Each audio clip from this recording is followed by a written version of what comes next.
바이크 문화 후진국 대한민국에서는 오토바이 전면 번호판 부착 문제로 아직도 찬반이 시끄러운 요성이 조론되고 있을 때 일본의 오토바이 업계는 이해할 수 없다는 반응이 지배적입니다. 사실 폭주족조차도 신호위반을 잘 하지 않는 일본에서 그 정도까지 바이크를 규제할 이유가 있겠느냐 하는 의견이 지배적인데요. 사실을 근거해 제가 일본에서 십수년간 경험해온 바이크 문화 그리고 오토바이 환경을 전해드릴게요. 앞서 말씀드렸던 흥미로우실 만한 폭주족조차도 신호위반을 하지 않는 오토바이 선진 문화가 만들어질 수 있었던 그 분위기에 대한 배경도 말씀을 드리겠습니다. 지금 바로 구독과 좋아요를 누르시면 전환되는 하이프 포인트도 꾹 눌러주시기 부탁드릴게요. 바이크 선진국 일본의 도로교통법에는 오토바이는 뒷번호판만 부착하도록 규정되어 있습니다. 가장 큰 이유는 바로 안전 문제 때문인데요. 오토바이의 앞부분은 공기 저항과 조향에 직접적인 영향을 주기 때문에 결론적으로 전면 번호판을 달면 위험합니다. 특히 전면 번호판의 날카로운 모서리는 운전자 그리고 보행자의 부상을 유발할 수도 있기 때문에 위험한데요. 그러면 여기서 전면 번호판을 스티커로 부착하고 있는 개발도상국이나 영국 예를 드시며 전면 번호판은 어떻게든 반드시 부착해야 한다고 주장하시는 분들이 계신데요. 하지만 일반적으로 눈살을 찌푸리게 하는 부도덕한 라이더들이 전체 라이더 인구 중에 약 5%도 되지 않는 일본에서 굳이 현재 환경보다 더 라이더들을 규제하거나 억압해야 할 필요가 있겠냐 하는 의견이 굉장히 지배적입니다. 이미 충분한 소음 규제나 오토바이 난폭 운전에 대한 대처가 타국의 모범이 될 정도인 일본은 특히 체계적이고 세분화된 오토바이 면허 취득 시스템을 갖추고 있습니다. 바이크의 특성과 도로에서 일어날 수 있는 모든 위험사항을 미리 시뮬레이션한 뒤에 마치 사관학교에서 교육을 하듯 라이더를 양성한 뒤 바이크에 대한 위험성과 행복 그 모든 정신을 갖춘 뒤에 도로로 내보내주기 때문에 일본에서 오토바이 라이더의 인식은 자유로움과 레저 그리고 스포츠의 한 분류로 구분되어 있기도 합니다. 그렇기 때문에 도로의 환경, 라이더의 안전을 위해서라도 일본은 오토바이의 전면 번호판은 불필요하다는 입장인 거죠. 이 때문에 일본에서 출시되는 오토바이들은 디자인이 더 깔끔하고 라이딩 환경에 적합한 분위기가 계속해서 발전하고 있는 거죠. 자, 지금 보시는 화면은 제가 직접 촬영한 나라현의 이코마 스포츠랜드인데요. 이곳에서는 초등학생부터 어르신까지 자유롭게 오토바이를 즐기실 수 있습니다.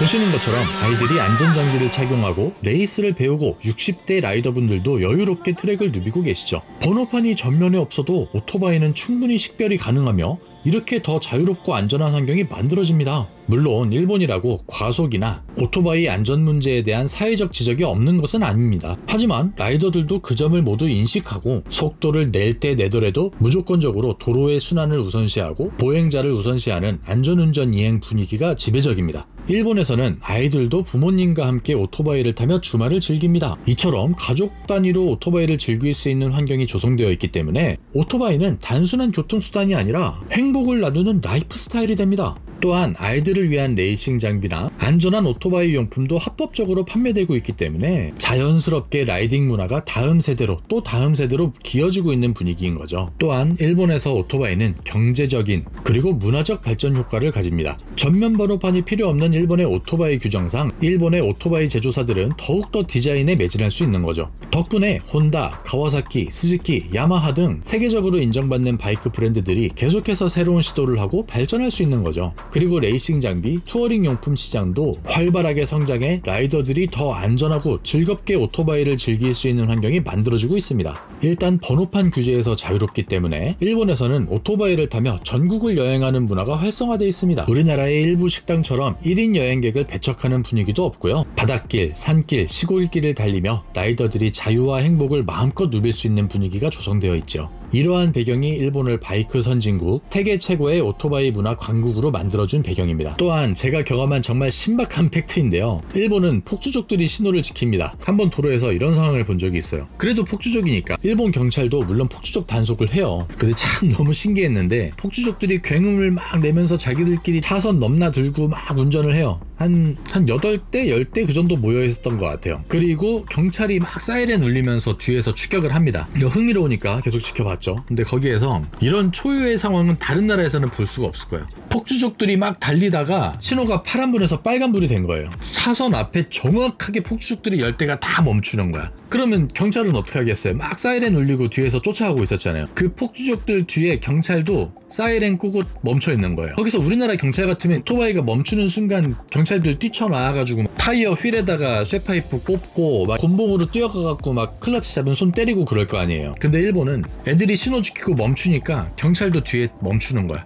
안 쫓아가요. 경찰이 바보라서 안 쫓아갔겠어요? 그게 아니더라고요. 경찰이 왜 신호를 지키는 폭주족들을, 그리고 폭주족들은 왜 신호를 지키냐면 기본은 하는 거야. 그리고 경찰이 여기에서 뛰쳐나와서 얘네들을 잡으려고 추격을 하면은 얘네들이 신호를 당연히 어기고 도망을 가겠죠. 그러면 길 건너고 있던 보행자들도 위험해지고 막 차량이랑 추돌할 위험도 있고, 그러니까 경찰은 여기에서 멈춰서 그냥 기다리는 거야. 신호 바뀌고 애들 출발하고 그러면 또 추격을 해서 최대한 안전한 순간에서 애들을 잡으려고 하는 거야. 뭐 잡으려고 하는 건지 최대한 안전하게 얘네들을 인도하는 건지는 모르겠는데, 당연히 그러면 안 되겠지만 젊은 애들이 혈기왕성해서 얘네들이 잘못된 선택을 해요. 근데 그렇다고 해서 애들이 사고를 당하면 안 된다는 거예요. 자유와 행복을 위해서, 그리고 일탈 좀 했다고 해서 이 사람들이 목숨을 잃을 이유가 없다는 거예요. 그러니까 당연히 단속은 하지, 규제는 하는데 너무 무분별로 얘네들을 사지로 몰지는 않는다는 거야. 그러니까 얘네도 아는 거지. 멈춰도 그렇게 위험한 상황이 생기지는 않으니까 애들도 더 기본은 지키기는 편한 환경이라는 거죠. 너무 놀랍지 않아요? 그러니까 우리나라처럼 막 질주하는 오토바이에 경찰이 가갖고 막 애들 헤드락 걸려고 그러고 막 오토바이 뒤에 잡고 매달리고 그러면은 경찰도 위험하고 애들도 위험해요. 그러니까 다른 방향으로 규제를 하던가 환경을 만들어야 된다는 소리죠.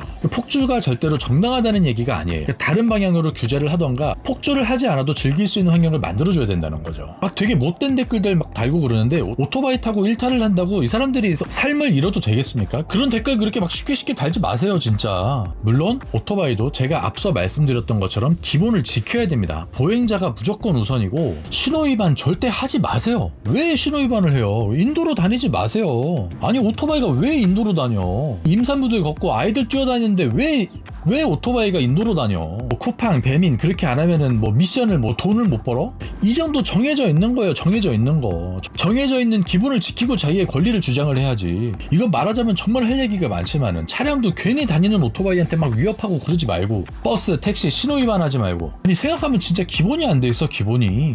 제가 이렇게 화내는 게 잘못된 거예요? 인식이랑 환경을 바꿀 생각을 해야지. 무슨 뭐 오토바이 타면은 뭐 다 죽어? 뭐 다 죽어도 돼?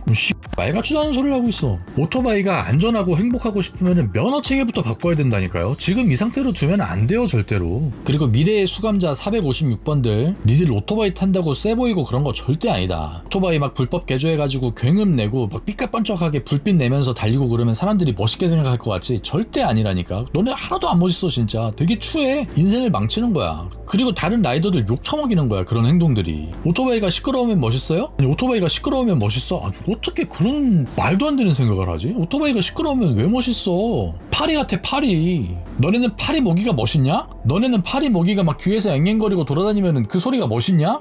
똑같다니까. 머플러 좀 불법 개조하지 마세요. 그거 진짜 기본은 좀 지킵시다. 죄송합니다. 갑자기 제가 흥분을 했네요. 저도 바이크엔 정말 진심인 사람이라서. 자, 정리하자면 일본에서 오토바이 전면 번호판이 필요 없는 이유는 안전과 건강한 오토바이 문화 인식 때문입니다. 아이들부터 어르신까지 그리고 모든 가족이 오토바이를 통해 행복을 나누는 나라. 우리나라 모터사이클 문화도 언젠가 그렇게 바뀌어야 되지 않을까요? 오늘 영상이 공감되셨고 흥미로우셨다면 구독과 좋아요 그리고 하이프 포인트도 꼭 부탁드립니다. 늘 하고 싶은 거 하고 사시고요. 행복과 사랑을 추구하시기를 진심으로 기원합니다. 퓨저튜브였습니다. 오늘도 시청해주셔서 감사합니다.